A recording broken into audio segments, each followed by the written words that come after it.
Hi ಎಲ್ರಿಗೂ ನಮಸ್ಕಾರ. ಇವತ್ತು ನಾನು ನಿಮಗೊಂದು ಕ್ವಿಕ್ ಮತ್ತು ಟೇಸ್ಟಿಯಾಗಿರುವಂತಹ ರೈಸ್ ರೆಸಿಪಿನ ತೋರಿಸ್ತೀನಿ.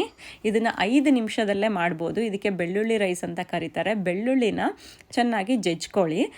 ಇದನ್ನು ಕಾದಿರೋ ಎಣ್ಣೆಗೆ ಹಾಕಿಬಿಟ್ಟು ಫ್ರೈ ಮಾಡ್ಕೊಳ್ಳಿ.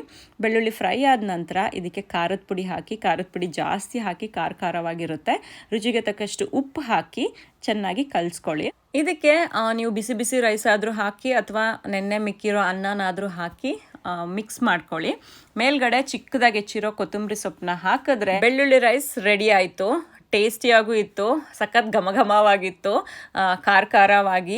ಸಮ್ಟೈಮ್ಸ್ ನಮಗೆ ಅಡುಗೆ ಮಾಡೋದಕ್ಕೆ ಬೇಜಾರಾಗಿರುತ್ತೆ, ಪುಳಿಯೋಗರೆ ಚಿತ್ರಾನ್ನ ಬೋರ್ ಆಗಿರುತ್ತೆ. ಆಗ ನೀವು ದಿಢೀರಂತ ಇದನ್ನು ಮಾಡ್ಕೊಳ್ಳಿ. ಎಲ್ಲಾದರೂ ಪ್ಯಾಕ್ ಮಾಡ್ಕೊಂಡು ಹೋಗೋದಕ್ಕೂ ತುಂಬ ಚೆನ್ನಾಗಿರುತ್ತೆ. ಇವತ್ತು ನಾವು ಪ್ಯಾಕ್ ಮಾಡಿಕೊಂಡು ನಾನು ಸ್ವಿಮ್ಮಿಂಗ್ ಪ್ರಾಕ್ಟೀಸಿಗೆ ಬಂದಿದ್ವಿ. ಪ್ರಾಕ್ಟೀಸ್ ಎಲ್ಲ ಮುಗಿದ ನಂತರ ಔಟ್ಡೋರ್ ಕುತ್ಕೊಂಡು ಊಟ ಮಾಡಿದ್ವಿ. ವೆದರ್ ಕೂಡ ಇವತ್ತು ಚೆನ್ನಾಗಿತ್ತು, ಬಿಸಿಲಿತ್ತು ಅಂದ್ಬಿಟ್ಟು. ಊಟ ಆದಮೇಲೆ ಸ್ವಲ್ಪ ಹೊತ್ತು ಅರಿಯಾದ್ನ ಅಲ್ಲಿ ಪಾರ್ಕಲ್ಲಿ ಆಟ ಆಡಿದ್ಲು. ಇದಾಗಿತ್ತು ಇವತ್ತಿನ ದಿನ.